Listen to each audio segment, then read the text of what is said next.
Hello welcome and வணக்கம். இன்றைக்கி நாம் சிக்கன் ரெசிபி தான் செய்ய போகிறோம். அதுவும் பேச்சுலர்ஸ் பிகினர்ஸுக்கெலாம் ரொம்பவே யூஸ்ஃபுல்லான ஒரு ரெசிபி. இது ரொம்பவே டேஸ்டியாக இருக்கும். இப்போ வாங்க அந்த ரெசிபி எப்படி செய்யலாங்கிறத பார்த்துடலாம். ஃபஸ்ட்டு இந்த ரெசிபி பண்ணுறதுக்கு சிக்கன் பீசஸை நல்லா கழுவி சுத்தம் பண்ணி எடுத்துக்கோங்க. ரொம்ப பெரிய பீசஸாக வேண்டாம். 1 ஸ்பூன் தனி மிளகாய்த்தூள், 1/2 ஸ்பூன் மஞ்சள் தூள், தேவையான அளவுக்கு உப்பு, ஒரு 1/2 எலுமிச்சம்பழத்தோட சாறை விதை நீக்கி சேர்த்து இது எல்லாத்தையும் நல்லா மிக்ஸ் பண்ணி எடுத்து ஒரு 30 நிமிஷம் அப்படியே வச்சுக்கோங்க. இது 30 நிமிஷம் ஊறுறதுக்குள்ளே நம்ம இப்போ சாதம் வடித்து எடுத்துக்கிடலாம். சாதம் நீங்கள் வடிக்கும் போச்சுல உங்களுக்கு குழைவாக வேணுமா இல்லை உதிரியாக வேணுமான்னு பார்த்து அதுக்கேற்றபடி நீங்கள் வடித்து எடுத்துக்கோங்க.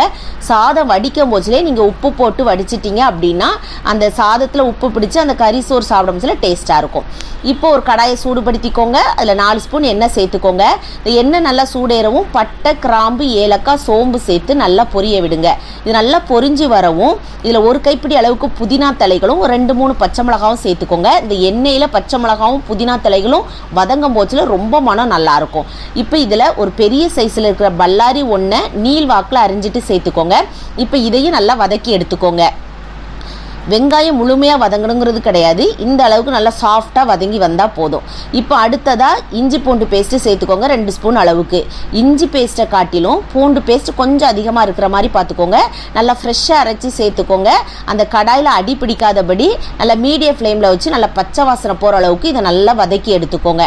இஞ்சி பூண்டு பேஸ்டினுடைய பச்சை வாசனை போனதுக்கு அப்புறமா மீடியம் சைஸில் இருக்கிற தக்காளி பழம் நல்லா பழுத்ததாக 2 தக்காளி பழம் சேர்த்துக்கோங்க.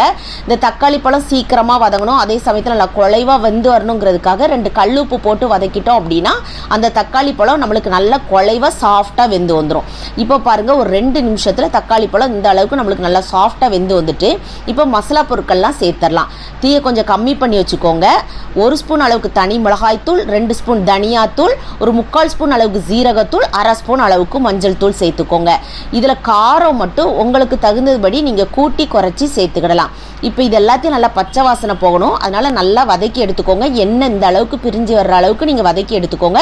குறைவான தீயில வதக்குங்க. அப்போ தான் அடி பிடிக்காமல் அந்த மசாலாலாம் கருகி போகாமல் இருக்கும். இந்த அளவுக்கு நல்லா வதக்கினதுக்கு அப்புறமா நம்ம ஊற வச்சிருக்கிற சிக்கன் பீசஸை இது கூட சேர்த்துக்கோங்க.